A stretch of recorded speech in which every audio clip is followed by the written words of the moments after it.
Wewe usihame hapo ulipo. Tulie hivyo hivyo. Picha linaanza, kuna mshikaji na mke wake ambao walikuwa wanapendana sana. Lakini katika mapenzi yao bwana, kuna jambo liliingia.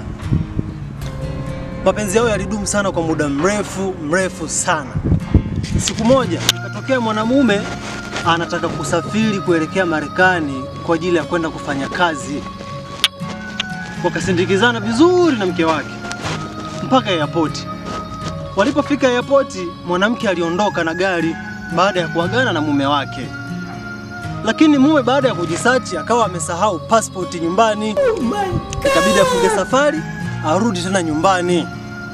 Lakini kumbe mwanamke naye alipotoka pale airport akaenda kwa mchepuko wake, ambaye mchepuko huyo mume wake alikuwa akimnunulia gari naye anapeleka kwa mchepuko, akimjengea nyumba naye anaenda anapeleka kwa mchepuko. Yaani chochote kile mwanamke alikuwa anakifanya kwa sababu ya yule mchepuko.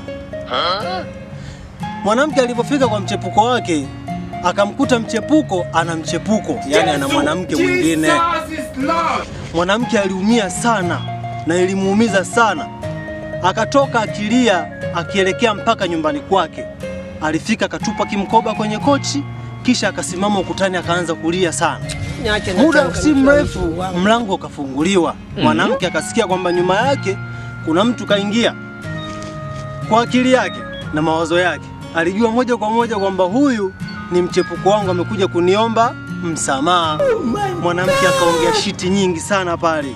Mimi nimemuua mtoto wangu kwa sababu yako wewe, ili tuanzishe familia mimi na wewe. Nilidiriki mpaka kumwekea sumu mume wangu, lakini Mungu tu akamnusuru. Nimekupa kila kitu, magari aliyonunulia mume wangu, nyumba alizonijengea, viwanja, mashamba, vyote nimekukabidhi wewe. Lakini leo hii unakuja kunilipa kweli haya? Mwanamke anakuja kugeuka, anakutana na sura ya mume wake. Kumbuka mume alikuwa amesahau passport. Sasa mwanamke anageuka, anakutana na sura ya mume wake. Hebu achia komenti yako hapa. Wewe kama mwanaume ungefanya kitu gani? Bwana, chongo hapa naongea.